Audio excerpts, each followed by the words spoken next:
Hello, it's Emerald again, guys. I'm here to talk to you today about a little controversial topic, but we're not gonna get into too much detail. I'm just here to talk to you about some facts and why you should do this. So, we are going to talk about why women should have vaginal births over cesarean births. So, a vaginal birth is when the baby is born through the vagina, and a cesarean section, also known as a C section, is when the baby is born through a surgery in which they cut you in either a longitudinal or a transverse line, and they take the baby out of your stomach via surgery.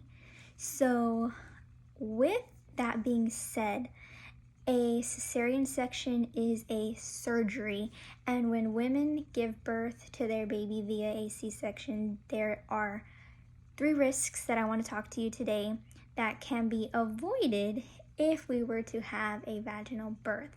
So the first one I want to talk to you about is infection. So, new moms out there, when they have their baby, really all attention goes to the baby. You don't really have much time to care for yourself because every 3 hours that baby has to eat or needs to be changed, or if you have other kids and you have to cook for them, you don't really think about yourself. And so that wound can get infected.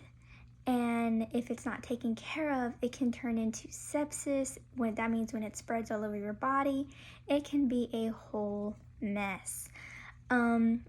Even if the mom takes proper care of herself, if something went wrong during surgery and the sterile field was broken, her abdomen is open now, so it is exposed to everything during surgery, and you have a higher chance of getting an infection versus having a vaginal birth because the vagina isn't itself sterile. So infection is a really big one. The next one I'd like to talk to you guys about is some complications known as placenta previa or uterine abruptions. So a placenta previa is whenever the placenta grows in a place that it's not supposed to, or that is not really in a good spot. So usually it typically grows at the top, and that is a good spot because it's not really in the way of the baby coming out of the vagina. But if it grows towards the bottom, it could block the passageway for the baby to exit. And we do not want that. And the reason it grows down there is because the top part of the uterus is what's being cut. And once you damage that tissue, the placenta is going to want to grow somewhere else so it can be better perfused. So that is placenta previa. The other one I mentioned was placental abruption. So, I'm sorry, I keep saying that.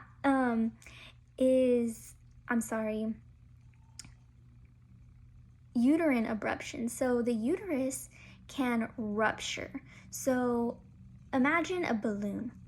If you were to cut the balloon and sew it back up, the balloon is never going to be the same, okay? Your uterus is supposed to contract, but after surgery, and it grows back. But it's just also like a bone. Once you break a bone, it will never be the same. So you do not want your placenta to rupture the next time you have another baby, if you decide you would like to have another baby, or whether it just doesn't grow back together the way it's supposed to and it ruptures. And then you'll have to have another surgery for them to take the uterus out because you can no longer keep it in there. So we have infection, placental abruption, and placenta previa. And then we have pain.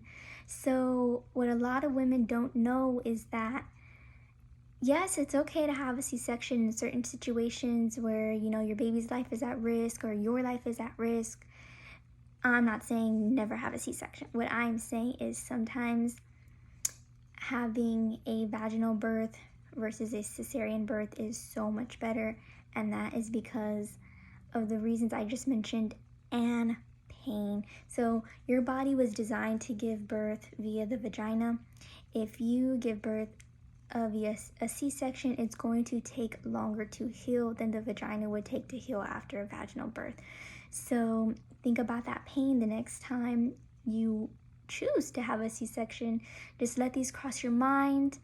I would say that with having a C-section, to wrap this all up, everything is totally up to the woman and what the woman thinks she can handle.